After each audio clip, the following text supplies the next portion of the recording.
Hello and welcome. Today on the Folklore Podcast Book Club, guest book reviewer Charlie Farrow discusses the work The Folklore of Pagham on Sea with author Cm Rosens. The Folklore of Pagham on Sea is a short companion volume to the paranormal novel The Crows, although the book does stand as well in its own right. It tells the fictional folk tales of Pagham on Sea. I would like to welcome to the Folklore Podcast Book Club the wonderful author, Cm Rosens, who turns out is in fact this lovely lady whose name is Mel. And I have been sent, and I shall attempt to get this to show up on screen. No, it doesn't want to. The wonderful Folklore of Pagham on Sea, Volume 1, which is a most amazing book, and I absolutely adore it. It is the most complex world building that I think I've ever seen. Certainly the standalone that I've ever seen. I mean, I have seen something similar, in terms of the work of Susanna Clarke and her amazing The Ladies of Grace of Dew, in which, she has, a professorial introduction, and it all sits in this wonderful world, and there are different stories within it. And the Folklore of Pagham on Sea, in many respects, is similar to that, in the sense that it is a collection of stories. It is the most amazingly put together, in the sense that it seems to be quite clear that it's a collection of disparate voices. And the writing styles, we have an academic writing style where some bits are footnoted and other bits are redacted, and we have the most amazing voice of these wonderful country folk. I mean, old Josh. Is he old Josh in the beginning? Yeah. Yes. He's just amazing, and the vocabulary and the language and the dialect of the area and so forth are just so unbelievably real.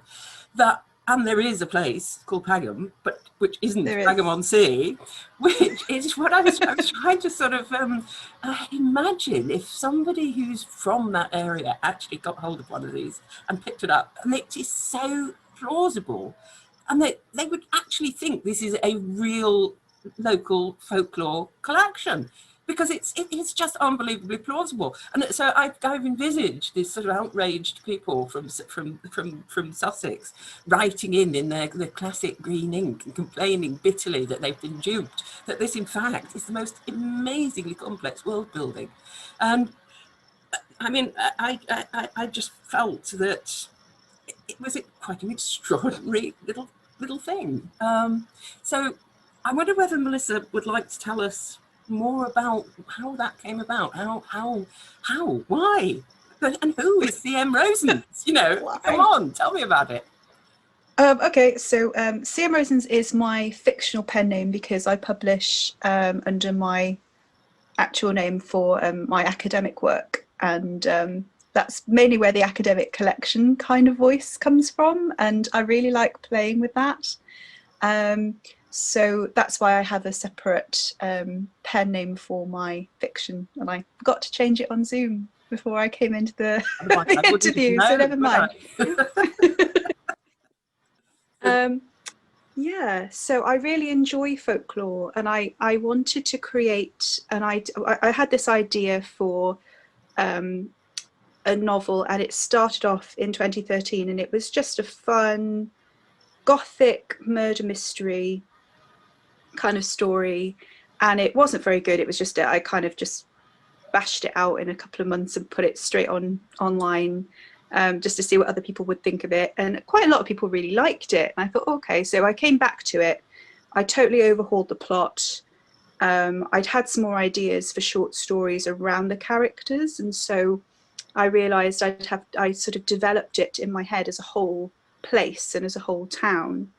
I wanted it to be about that. Which came first? Was it the world building that spawned the novel, or did the novel then kind of need to be sort of nestled in something that had some substance to it? Yes. So I mean, the first draft was really just a creepy town and a haunted house, and that sort of almost Agatha Christie, but a little bit supernatural kind of thing. And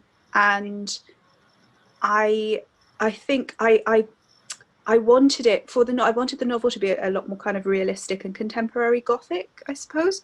So I had a lot of ideas about the town itself. So I thought, well, I actually have to know what this town is, and I want it to be the kind of place where people recognize it. I like that supernatural in the mundane kind of always. I think like Neil Gaiman's Neverwhere and finding magic in and Susanna Clarke as well is a big influence. And I like the idea of you stepping outside of your house and getting milk and bread and passing other people in town who have a lot going on in their lives that you don't know about. Some of which is supernatural, some of which is not, and all of these different stories that you could tell. So it became very much a real place.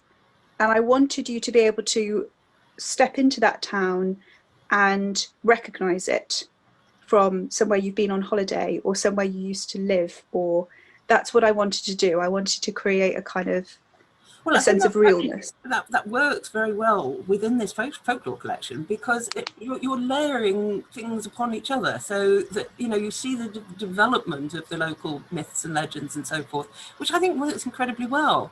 And as I say, as a standalone, it is incredibly plausible. I mean, it really does feel that there is a great deal of wealth of time and tale telling, and the sort of changes you get through sort of oral tradition and so forth, where the stories get a little bit bent and they get a little bit changed, and and it is absolutely fascinating, really. So in terms of the way that it works, I mean, do you see it as a standalone? I mean, or do you feel it's odd of me to have been? But I was sent this rather than the actual novel. So no, I did want it as I sort of published it as a kind of a companion piece, and I thought, oh, probably no one's going to be interested in it unless you've read the novel. And there's nothing really to do with the novel in here, plot wise. It's just kind of, I suppose, Easter eggs or little things that places that you meet in the novel are in, some of which are in here, like Fairwood House is that the name of the house that is the Crows? title? Yes. Yeah. So you get so you get a little bit of that, and one of the History Society members, so Harry Bishop, who published quite a bit on Fairwood House and on the history of the town. He's a character in the novel. Oh, I see. Right. I did wonder. So there's a little bit of and History Society appears in the novel as well. So the thing is, it's quite hard to tell what's real and what isn't real. I mean, you've got a dialect dictionary in there.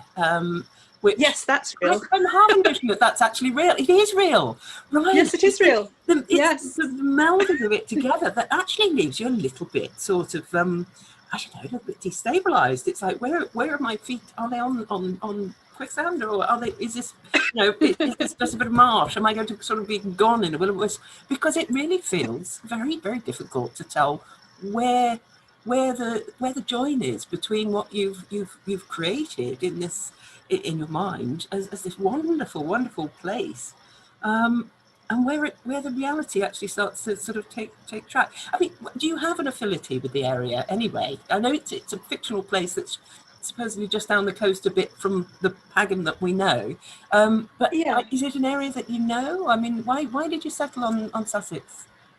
I don't know. I think because I went there on holiday a lot with my grandparents.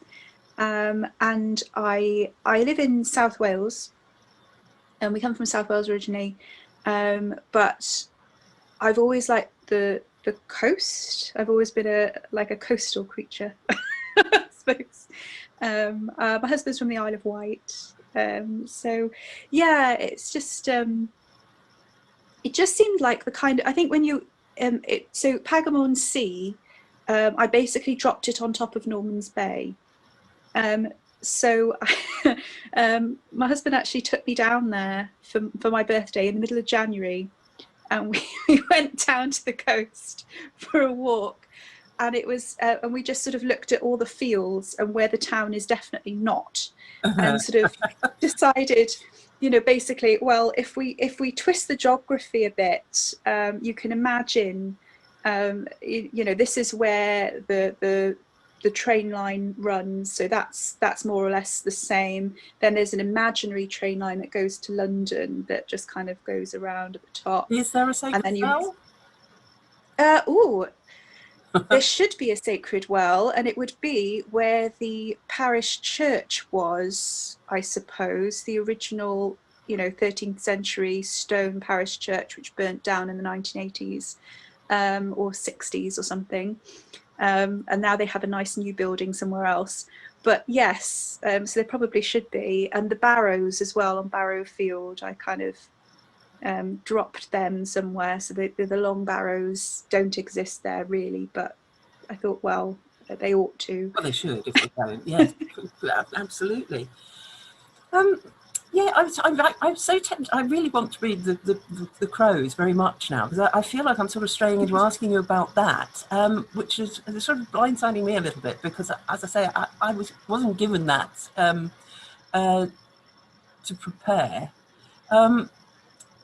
But I mean, it is fascinating. I mean, do we have, you know, in the accompanying novel, do we have that wonderful sort of sense of, I don't know, of antiquity, of eeriness, and being rooted in time, that this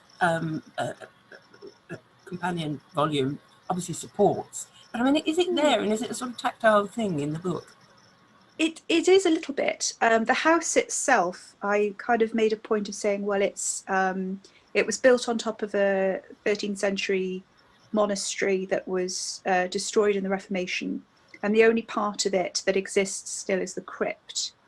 And the crypt it sort of became the wine cellar for the manor house that was built on top of this site by the Sauvant family, who moved their manor house, the original kind of, so there's an old manor house and there's a new manor house. This is the new manor house. And then it got added to, and I based it on quite a number of different houses and National Trust properties and things like that. So it's all plausible. And I'm a medievalist anyway, so I tend to put medieval stuff in wherever I can.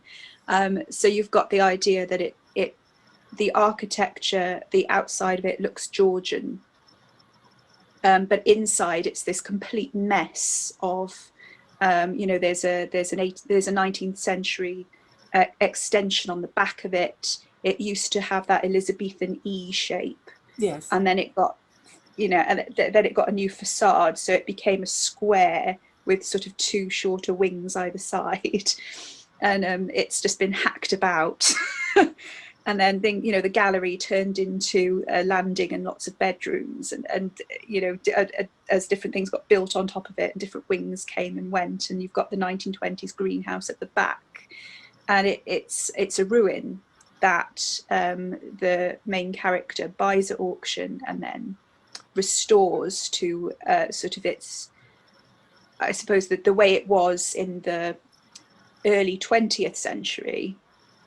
So still preserving all of this kind of stuff, and that's where the history of it all comes in. And she's trying to learn the history of the house, and is it cursed, and all the rumours of it being, where did the curse come from, and nobody agrees. And she hears so many different stories of who cursed it, why it was cursed, is it haunted, who it's haunted by. Yeah. So all these layers are very much integral to the book. I'm so glad. I can't wait to read it, actually. It sounds so good. I mean, no, it really does. And funny enough, when I was reading about, who was he, Sir Peter Sauvant, I was thinking, is he some kind of proto-Gerald Gardner, you know, the chap who invented Wicker? Or is he, you know, he sort of seems kind of, does that make sense? Does that sort of chime with? Yes. Yeah, he's, so Peter Sauvant is one of the, sort of the, so the baronets, I think they're baronets, and he's very interested in the occult, and the whole family, I kind of based them on the Morgans of Tredegar House, So which is my nearest. When I was growing up in Newport, near Newport, Tredegar House was my local kind of big stately home. So I used to do all the tours and hear all the colourful stories about that family. And so Peter Savant is the token occultist, if you like, who picks off this real interest in, and I like weird fiction, and I like. So The Crows is also a bit of a weird fiction. There's a lot of eldritch stuff going on in there as well. So it's not just natural hauntings and things. Yeah. There's also tentacles and various things from other realms. So yeah. Yes. So that there's that. But I kind of like the idea of parodying Lovecraft and which is what that story is about. And I quite like the general nuttiness of the aristocracy when they get hold of classical texts and go, ooh, what can we do with this? This folklore collection, they're only little snippets. It's quite short. Yes. I mean, obviously I've got an ebook of it, but I believe it's 47 pages. Is it in print form? Something like that. So it's quite something like that. Yeah. But the stories are remarkably. I don't know. I keep saying the word plausible, but the voices that you've managed to create, that are disparate voices for each of the styles, and not just the voices, but the layers of voices, that the stories that have been collected, but the collector has either altered them or recorded the voice, and it is absolutely fascinating. And I'm really sort of thrilled. I want to sort of find out more about these people. I may be disappointed if some of them don't end up in turn out to be in the Crows. But this whole notion of these lovely voices and who are these people? And the thing is, I'm so curious about it, is you seem to have done it yourself as well.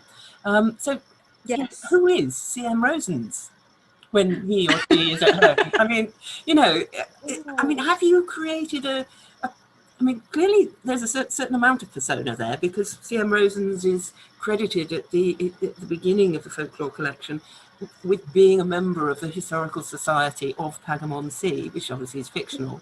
But have you sort of created a world for Cm Rosens? I mean, do you have I don't know, yeah. So Cm Rosens doesn't exist in the novel, apart from being the author of the novel, which is also me. But I thought it would be really fun to do a sort of layered thing where, I mean, Cm Rosens is my fictional persona anyway, so it makes sense to take that step further and make her an actual person. Because I didn't know whether Cm Rosens was going to be a man or a woman, so I thought that was quite enigmatic in itself, that the initials leave you, could be, could be I mean, I don't think I'm going to specify what that persona, who that persona is. But I quite like the idea of Cm Rosens being a History Society member. And I love the idea of, it being a way of collecting information and a way of collecting and editing things about the town, and just making that a little bit more real. Yourself in your own book. I think it's absolutely fascinating. I really enjoyed it, actually. To be honest, it was much more interesting than I thought it was going to be.